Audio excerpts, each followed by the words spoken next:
Good morning, my friends. Today, it's a beautiful sunny day, although there appears to be some clouds coming in just over the horizon. So it looks like it's about to be cloudy today or possibly snow later this evening. But it was quite sunny this morning when I woke up. So today it's actually my birthday, and I'm pretty indifferent about it. As I've gotten older, like the concept of my birthday becomes less and less meaningful for me.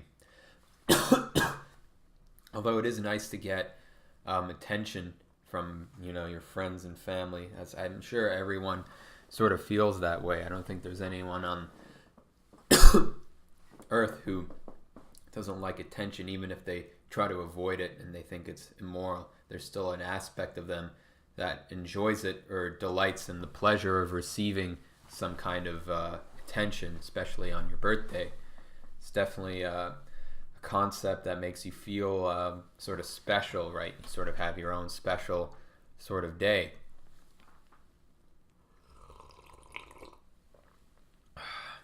So today I'm going to be talking a little bit about this concept that's sort of popping up in people's minds, and especially in news and all kinds of things.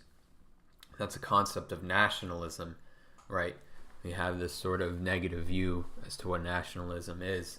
And while I don't ascribe to the philosophy and I don't particularly think of it as anything beneficial, I don't necessarily regard it as a negative or positive thing. It's just sort of this arbitrary ideology. It's not even really an ideology. It's just kind of a method of sort of being proud of your identity of a nation, right?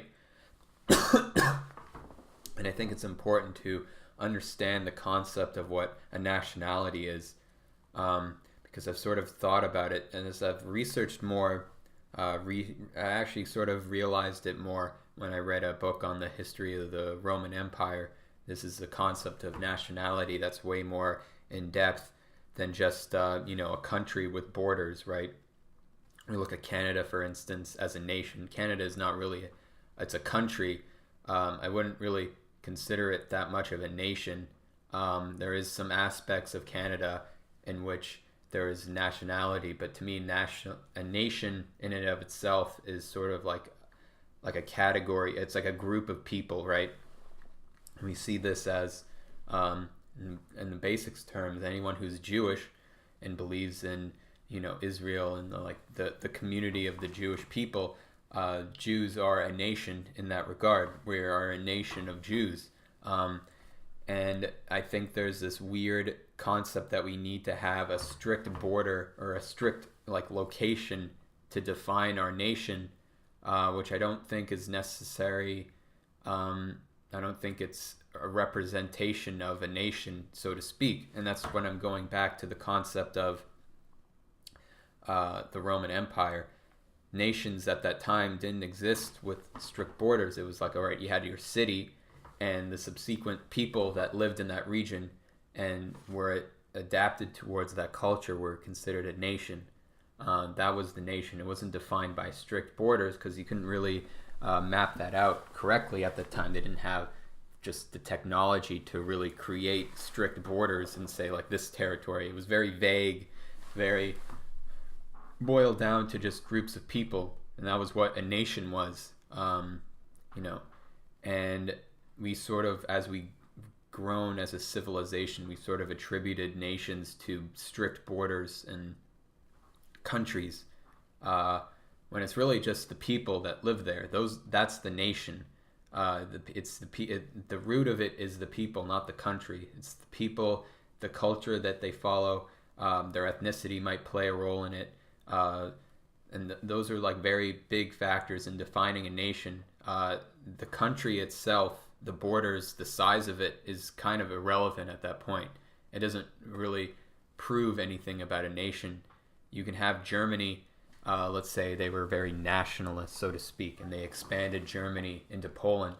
it didn't expand the nation. It expanded the country of Germany, but in terms of the nation of German people, people who followed the German culture, it didn't expand that at all. In fact, if anything, it contracted because they sent people to concentration camps, not necessarily just Jews, but people who were gay, people who were disabled. Those people were very much German, or could have been German. They could have been Polish as well. But the Polish people who are now part of that new German country were not a part of the German nation, so to speak. They weren't German people. They just lived in that country. Right? And so when we think about that, it's sort of difficult to sort of ascribe yourself to a nation, right? And I think if you want to be a part of a nation, it doesn't matter if you just live in the country. You sort of have to embody it, right? And I think that sort of happens with mostly second generation from immigrant parents, right? The first generation immigrant parents definitely do not fit into the role of the nation. They immigrate. Let's say the biggest one is like Italy to the United States, right? You have this nation of people that lived in the United States and they brought their culture with them. So that nation of Italy lived in the United States, and it sort of was like taken in and integrated, which is why the United States is an interesting concept of a nation, because it's not really defined by anything long term. It's not like a group of people. The only group of people were the Native Americans, right? Those were the real like in terms of American nationality, those were the people of America. When we think of like white Americans, black Americans, whatever, any immigrant that came to America as part of the American nation, it's not really the American nation. It's a melting pot, right? It's a melting pot of other nations that sort of mingle together and create this sort of this monolith of a culture, which is an interesting phenomenon. But when you have a first generation immigrant come into America, they don't mold themselves in. I think it comes directly from the second generation who wasn't born in the original country. They're not accustomed to their original culture. They're accustomed to, yes, their parents' culture, but then to every single other person around them, which could be Chinese people, Irish people, black people, Hispanics, Jews, anyone who are living within their vicinity. Let's say like New York City. New York City became its own sort of nation of people because of how integrated it was, how mixed it was as a nation. And so this concept of being a nationalist, right? This concept of caring only about your country, I find kind of bizarre, because it's not really indicative of like the real roots of what a nation actually is, which is caring about the people of that region, of that culture. So if you have people of that culture mingling together, they will be a part of that nation. But the thing is that it's changing. You can't really define nations by culture or by region anymore, because of the internet. We have people sort of integrating into different cultures. They're exposed to so many cultures all the time. They're exposed to different groups of people, and that's why we're finding like these political groups. They're becoming like these like role-playing games almost. Like people like attribute themselves and identify with these political movements, whether it's like being a communist or a capitalist or an anarchist communist or whatever. They're like these teams. They're like these nations, so to speak, that are created in this bubble of a cloud, right, in the internet.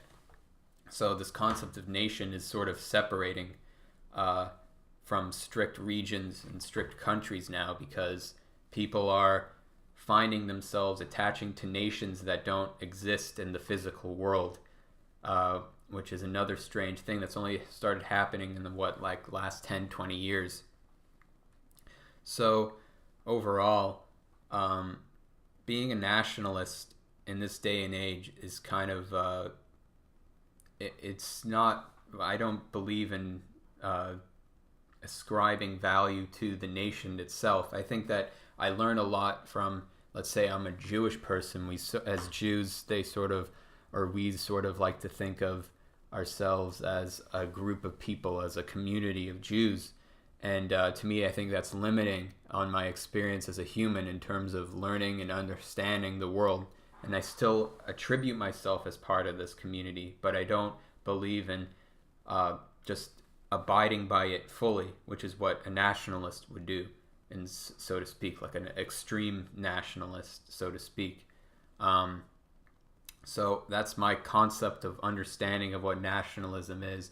This understanding that nationalism is Nazism, which I've seen spouted about a couple times. I don't believe that makes any logical sense whatsoever. It's like saying Bernie Sanders is a Nazi because he's a socialist, or Macron, whatever his name's pronounced, is a Nazi because he's a centrist, and the Nazis were centrist in some regards. So it's just kind of bizarre that people are thinking it like that, especially when it's Donald Trump. Donald Trump doesn't really know much about history, so to speak. I don't think he does anyway. So when he says he's a nationalist, you kind of have to think of it in his terms, not thinking about, oh yeah, he studied the Nazi regime and he's very familiar. It's like, no, he just cares about America and he likes America. It's like, that's basically like, you just got to think of it at that level. There's no like weird conspiracy theory going on here. It's like very basic, simple. He's not a complicated person, you know? So anyway, that's all I have to really say about that. And I hope you have a wonderful day.